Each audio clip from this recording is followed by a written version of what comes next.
Биз ала качууга каршыбыз. Бул маселеде азыркы учурда эки тараптуу ой-пикирлер түзүлгөн. Ушул убакытка чейин улуу муундардын ата-бабаларыбыз илгертен кыз ала качып, үй-бүлө куруп келишкенин угуп келебиз. Бирок бул жагдай азыркы заманга канчалык деңгээлде туура келет деген суроо жаралат.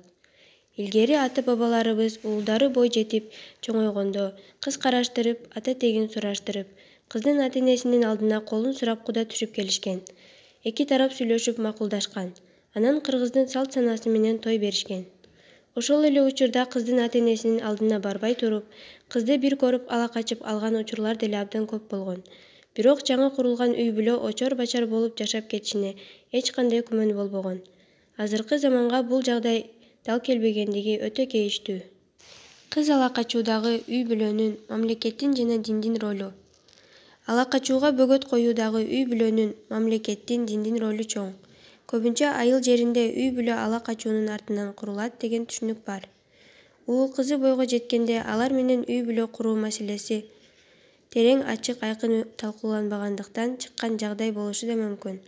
Мамлекет тарабынан кандайдыр бир түшүндүрүү иштери жүргүзүлсө, кыздардын укуктук сабатсыздыгынын жоюлушуна бир аракет жасалса, ала качуу жок болбосо дагы кескин азаят беле.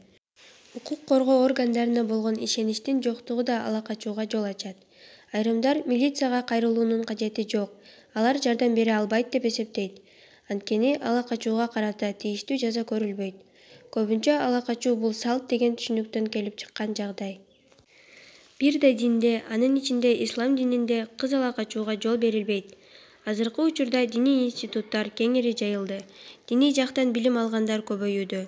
Мындай шарттарда ала качуу тууралуу жаштарга диний түшүндүрмөлөр аркылуу жеткирүүгө болот. Ал эми диний кызматкерлерге карата ала качуу жолу менен мажбурлап никеге тургузуудагы кандайдыр бир жаза көрүлсө, молдолор никеге кыйгандан баш тартып, диний кызматкерлер менен укук коргоо органдары биргелешип түшүндүрүү ишин жүргүзүшсө, гана бир оң жыйынтык чыгышы мүмкүн. Ала качуунун натыйжалары. Ажырашуунун көбөйүшү. Ажырашуунун көбөйүшүнүн кесепетинен социалдык жетимдердин саны өсүүдө. Кыргызстанда жетим жана кароосуз калган балдарды камкордукка алган ондогон мекемелер бар. Мындай жайларда тарбияланып жаткандардын дээрлик 80% социалдык жетимдер болуп саналат. Психологдордун айтымында, бири-бирин тааныбай туруп, баш кошкондордун арасында ажырашуу көп болот. Ага өз ара түшүнбөстүк да себеп болору белгиленген. Ал эми түшүнбөстүккө жубайлардын бири-бирин жакшы тааныбагандыгы түрткү болот. Карапайым жарандар да ажырашууга ала качуу негиз болот деп эсептешет. Ала качуудагы бир эле кыздын гана эмес, баланын дагы тагдырына кесепети тиет. Келин алам деп жакшы тилек кылган ата-эненин моралдык абалы, материалдык чыгымы ала качкан балага дагы оор келет. Анткени үй-бүлө куруп, бала чакалуу болсом деген баланын тагдыры бузулат. Ала качуу үчүн түрмөгө кесилген жарандын дагы тагдырына балта чабылып, ал жактан кандай адам болуп чыгаары да белгисиз.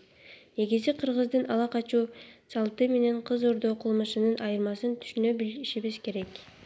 Салт. Тарыхчылар мындай салт кыргызда болбогонун айтышат. Кыргыздар бир гана учурда кыз менен жигит макулдашып, кыздын ата-энеси каршы чыкканда гана ала качкан. Негизинен куда түшүү, сөйкө салуу салттары бар. Бирок учурдагыдай зордоп ала качып, мажбурлап никеге тургузуу болгон эмес. Кыргыздар муну мурдатан келаткан салт деп түшүнүүсү туура эмес. Кыздарды ала качыш керек деген салт жок экенин билиши керек. Эгерде биз ала качууну салт дей турган болсок, анда биздин башка жакка көчүп кеткен этникалык кыргыздарга көңүл бурушубуз керек. Ооганстан, Кытайда жана башка жерлерде жашап жаткан биздин этникалык кыргыздар көп салттарды сактап калышкан. Бирок алардын арасында ала качуу жок. Ала качууга жогорудагы айтылгандай кыздын макулдугу менен гана бир тоскоолдук болгон учурда барышкан. 155-статья. Аялды никеге турууга мажбурлоо. Никеге туруу үчүн аны ала качуу же анын никеге турушуна тоскоолдук кылуу.